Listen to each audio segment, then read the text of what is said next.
마가복음 4장 41절입니다. 개역성경요. 그들이 심히 두려워하여 서로 말하되 그가 누구기에 바람과 바다도 순종하는가 하였더라. 제가 번역 내용이요. 지난 글씨는 제가 한 것입니다. 뭐 크게 다르지는 않습니다. 제가 이렇게 한번 읽었다 이렇게 이해하면 좋을 것 같습니다. 그러므로 그들은 심히 놀라고 두려워하게 되었다.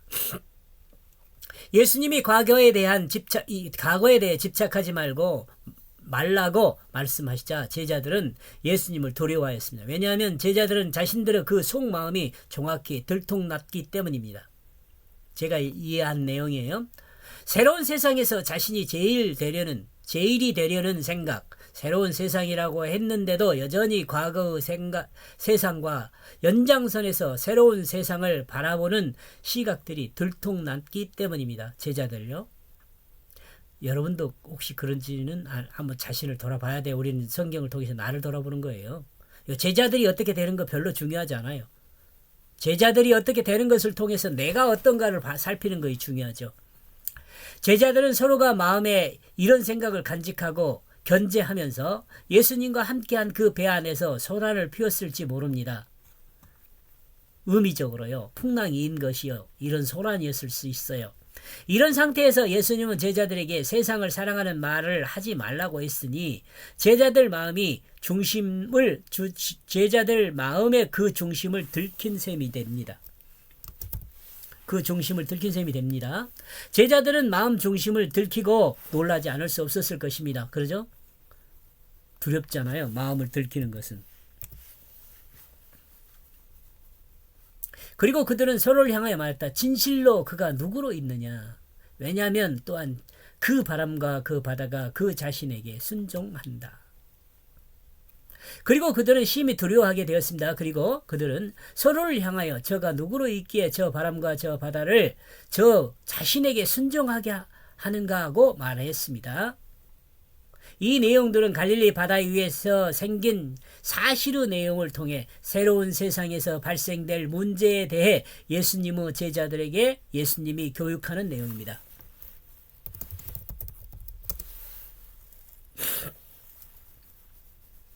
이와 같은 사건은 언제든지 배를 타고 가는 사람에게 일어날 수 있는 일이며 복음을 전가하는 곳에 또한 이와 같은 갈등이 언제나 일어날 수 있습니다. 또한 복음을 받아들여 예수님과 동행하는 사람이라 하더라도 예수님보다 자신이 앞서게 되면 이와 같은 문제들이 드러나게 된다는 그것을 알게 해줍니다. 마가복음은 이와 같은 내용을 우리에게 소개하면서 발생되는 문제를 어떻게 해결할 것인가에 대해 정확히 설명해주고 있습니다. 특히 예수님이 사용한 방법을 소개하면서 이 문제는 꼭 해결하고 넘어가야 한다는 것을 강조하고 있다고 볼 수 있습니다. 예수님과 함께 출발하는 배에서도 이런 문제가 있었는데 교회를 개척하는 곳에서 이와 같은 문제는 당연히 일어날 수 있는 내용이라는 생각을 해봅니다. 이 글을 사장의 문맥에서 크게 살펴보면 다음과 같습니다.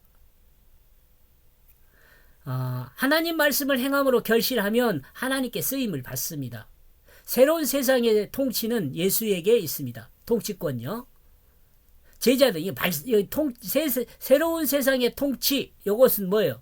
예수님에게 있다는 건 말씀에 있다고 여러분 이해하는 거 줘야 이 시대는요. 말씀에 있습니다. 제자들은 세속적인 과거의 생각으로 세상의 통치는 그것으로 생각하였습니다. 세상이 통치하는 그것으로 생각했습니다.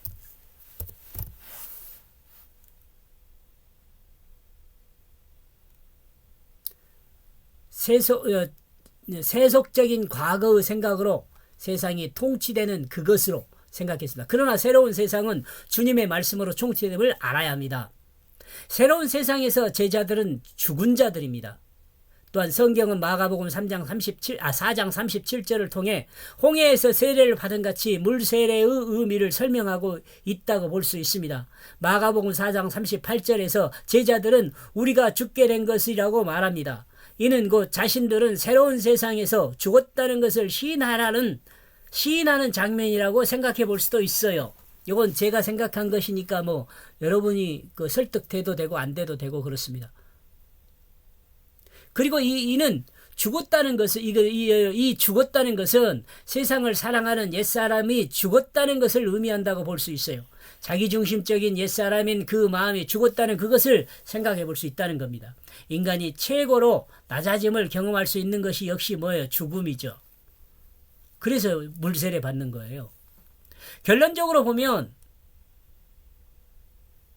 새로운 세상의 통치권이 주님께 있음을 말합니다. 이 통치권은 자신을 죽임으로 주어집니다. 내가 죽지 않고 주님이라고 예수님을 향하여 말하는 것은 거짓말이에요. 세상을 사랑하는 자신의 그 욕심에 있지 않습니다. 예, 세상을 사랑하는 자신의 그 욕심에 있지 않습니다. 통치권이요. 우리 믿지 않는 사람은 세상을 사랑하는 그 욕심에 그 통치권이 있잖아요. 세상을 사랑하는 자신을 죽임으로부터 주어지는 질서와 통치권이라는 말입니다. 내가 죽어야 주님이 다스려져요. 그리스도인이 죽었다는 가장 구체적인 표현은 복음 중심, 복음 기초, 복음 가치로 자기의 삶을 사는 것입니다.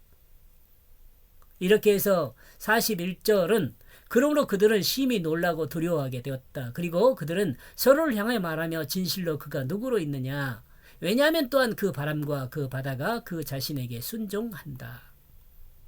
이렇게 해서 예수 생명으로 살면 세속의 모든 그것으로부터 승리합니다. 이렇게 쭉 정리하면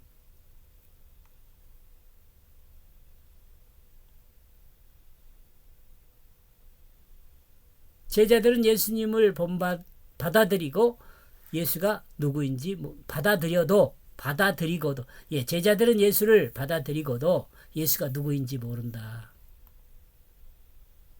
여기까지 보겠습니다. 고맙습니다.